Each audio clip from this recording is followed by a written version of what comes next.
మాసం సోమవారం సందర్భంగా ధర్మపురికి భక్తులు భారీగా తరలి వచ్చారు. కార్తీక పౌర్ణమికి ముందు 5 రోజులను పంచపర్వాలు అంటారు. పంచపర్వాల రోజులో నది స్నానం ఆచరించడం వల్ల పుష్కరాల్లో నది స్నానం ఆచరించిన పుణ్యం వస్తుందని భక్తులు ప్రగాఢ విశ్వాసం.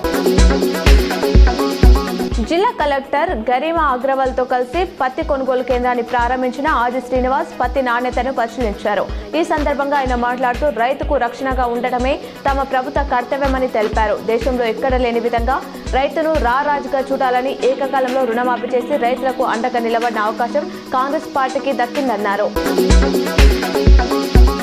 జగిత్యాల జిల్లా ధర్మపురి శ్రీ లక్ష్మీ నరసింహస్వామి క్షేత్రంలోని గోదావరి తీరంలో గల గోదావరి మాత ఆలయం తాళం వేయడంతో భక్తులు ఆందోళన వ్యక్తం చేశారు. ఎల్లారెడ్డిపేట మండలం కేంద్రంలో రైతుల ఆందోళన కలకలం సృష్టించింది. ఎంఆర్ఓ కార్యాలయం ఎదుట వడ్ల లోడ్ లారీ రోడ్డుపై పెట్టి నిరసనకు దిగారు. అకాల వర్షాలతో నష్టపోయిన రైతులకు వడ్ల కొనుగోళ్లలో ఇబ్బంది పెడుతున్నారని ఆవేదన వ్యక్తం చేశారు. కార్తీక 2వ సోమవారం సందర్భంగా ప్రముఖ పుణ్యక్షేత్రమైన వెమ్లవాడ శ్రీ రాజరాజేశ్వర స్వామి ఆలయంలో ప్రత్యేక పూజలు జరిగాయి. ఉదయం శ్రీ స్వామివారికి మహాన్యాసపూర్వక ఏకాదశ రుద్రాభిషేకం, పరివార దేవతార్చనలు జరిగాయి.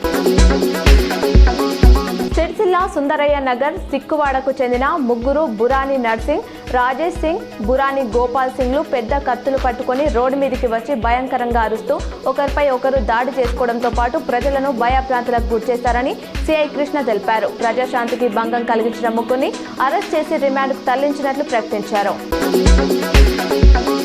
కార్తీక మాసం సందర్భంగా కరీంనగర్ భగత్ నగర్లోని ప్రసన్నాంజనేయ స్వామి ఆలయంలో సామూహిక సత్యనారాయణ స్వామి వ్రతాలు వైభవపేతంగా నిర్వహించారు.